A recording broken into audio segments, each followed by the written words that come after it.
ya kuendelea na mjadala wetu wa leo, je, unafahamu ni lipi litakaloendelea Jumamosi ijayo? La, sina ufahamu dada yangu, naweza kunijuza. Jumamosi ijayo ambapo ni tarehe 3. Kuna ibada maalum ambayo ni ya kufutilia kesi zote. Naam. Na ni ibada ambayo Mungu ameiandaa kupitia mtumishi wake Nabii Prophet Steve Juma. Ambayo itafanyika papa hapa kanisani.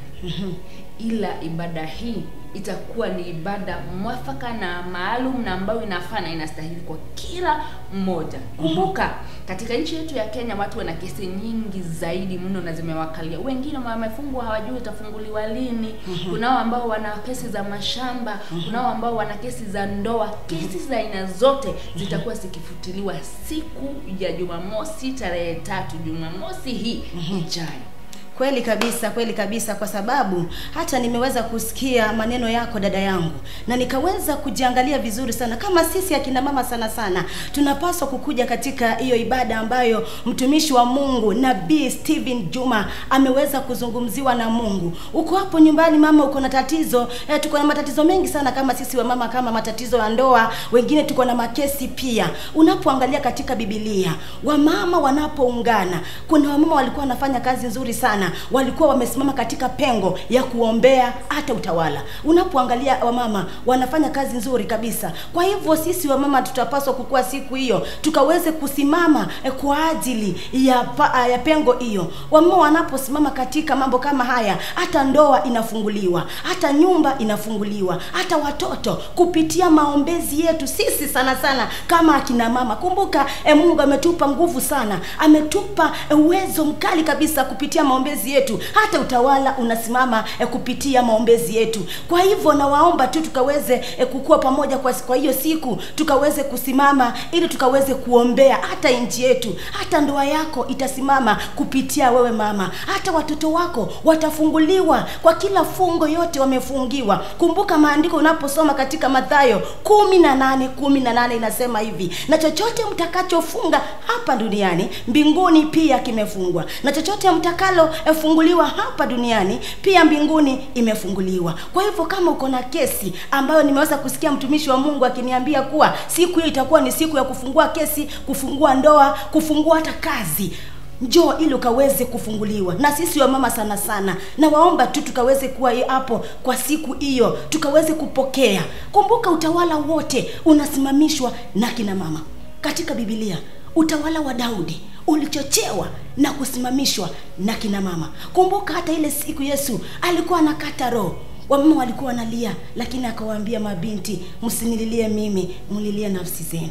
Kwa hivyo ndiposa tunawaita hapa ili mkaweze kuja hapa kanisani kwetu Maji Mazuri, ambapo tuko chini ya mtumishi wake, mashallah, mtumishi wa Mungu ambaye ni mmoja wa kipekee ulimwenguni, hajaonekana kamwe, Prophet Steven Juma, ambaye Mungu amempaka mafuta na akampa nguvu na mamlaka na uwezo wa kizazi hiki kipya, ili akaweze kupambana na kila maroho yote yanayotuma katika maisha yako. Maroho ya makesi, maroho ya mandoa imeweza kuharibika. Kama uko unasumbuliwa na ndoa, unasumbuliwa na kazi, watoto wamefungwa, kumbuka maroho zingine za kiuchawi. Unanyang'anya shamba, unanyang'anya hata kazi kupitia maroho ya kiuchawi. Njoo upatane na mtumishi wa Mungu, si mwingine bali ni mtumishi wa Mungu Nabii Steven Juma, ili akaweze kukufungua kwa hizo vifungo zote, na utakuwa huru kabisa. Kupitia mtumishi huyo mambo yako yatakuwa swari, utakuwa vizuri kabisa unapoungana nasi siku ya Jumamosi hapa katika kanisa letu. Na watu wanauliza, kanisa hili linaweza kupatikana mahali wapi jamani? Tueleze dada yangu. Kanisa hili ambalo ni la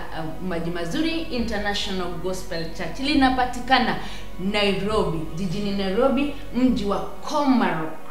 Na Komarok ni pale stage 18 na ambalo liko karibu ama mkabara na Accurate Schools. Ukija hapa utaweza kupokea unabii wako, na si unabii tu, mambo yako yote yatakuwa sawa. Kumbuka neno la Mungu lasema kwa mkono wa nabii Mungu huwakomboa watu wake. Basi pengine tatizo lako ni kwa sababu hujapatana na nabii yeyote, na pengine uliopatana na wao hawakuwa wasiliwa ndani na Mungu. Kwa hivyo njoo patana na Mungu na nabii wa Mungu wa kizazi hiki na wa nyakati hizi ambazo ni za mwisho, na mambo yako yatabadilika. Lakini ujapo, tafadhali njoo kwa imani, kwa sababu pasi na imani huwezi kumpendeza Mungu, na basi kama umpendezi Mungu mambo yako hapo hayatakuwa sawa. Ila unapokuwa na amani na imani mambo yako yatakuwa sawa. Usikose, ukikosa basi utapitwa na baraka yako hapo. Asante sana mtazamaji wetu, kama vile unavyojua jameni, neno la nabii ni sheria. Naomba ukaweze kutii na ukaweze kujiandaa kwa ajili ya kuungana nasi kwa hiyo siku njema, siku hiyo ya Jumamosi jameni, na kukaribisha. Usikose siku hiyo, barikiwa unapojiandaa. Na ni popote ulipo, si wewe uliye Nairobi, ni popote ulipo katika nchi yetu yote ya Kenya. Wewe uliye kwa Mombasa, wewe uliye kwa Kwale, Uluyani, Central, mahali popote ulipo, njoo tutakukaribisha katika ibada hii. Ni ya Kenya nzima, tubadilishe Kenya.